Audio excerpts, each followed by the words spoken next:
3, 2, 1. Cut.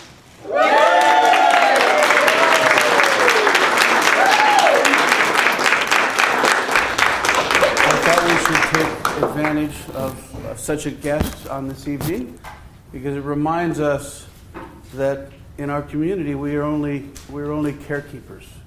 We are passing through. We're doing this for the children and for future generations, and to see the connection, remodel after remodel, taking care of our kids, generation after generation, is powerful. This is Dick Holbaum, who was a teacher at Washington from 69, 72. Oh, I was Millie first in 69, and then I came here in 71. Well, I always wanted to teach first grade, but in those days, men were not really allowed to teach first grade. In fact, I even had a letter from a superintendent, not this one, from a superintendent that said he would never hire a man below fourth grade because the younger grades are only suited for a woman's temperament. So Whitburn gambled on me, and I was the first male first grade teacher in the state of Oregon, thanks to Whitburn. Absolutely. I taught 2 years at Nellie Muir, and then we moved to the Armory because we outgrew. So 7 first grades moved to the Armory, which was over here. And we were in the Armory for 1 year. I was head teacher, and we had 7 first grade. One of the first grade was in the firing range, and it was a very interesting experience. They then were building the new pods over here.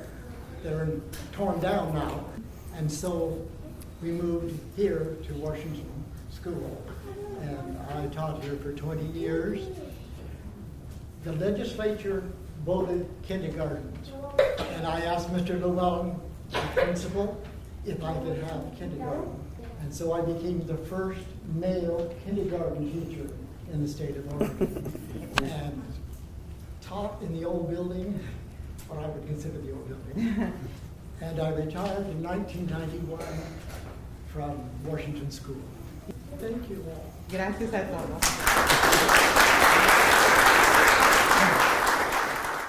todos. Soderstrom Architects is Marlene Gillis, who was here from the very beginning, designed the whole thing, held her hands through the whole thing, knows more about it. Well, probably Rob and John O. and Marlene are know more about this than anybody. So Marlene will tell you a little bit about the design, how we arrived at it, and what you're going to see tonight. So the design of the building started about a year before we were building anything. There was a lot of collaboration and questions.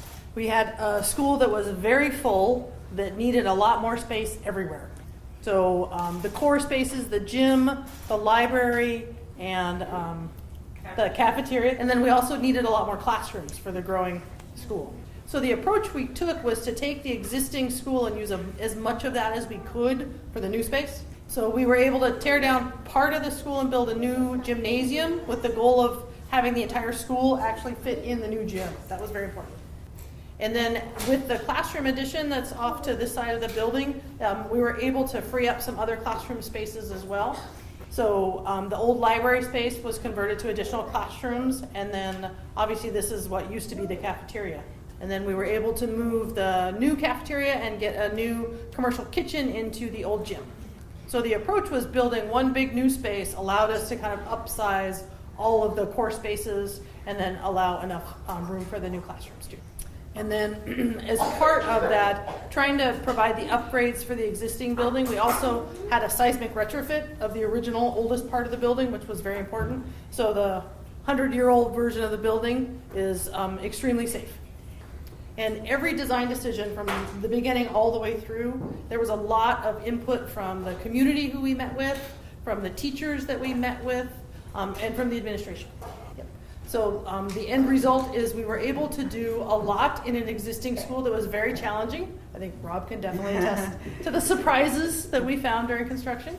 So it has all the modern requirements of a new building, including the infrastructure that Chuck mentioned, stormwater, structural, electrical, plumbing, And by upsizing those core spaces and adding the classrooms, the idea is the building can grow with the community as the building grows, because we've allowed for some additional classrooms in the future if need be too.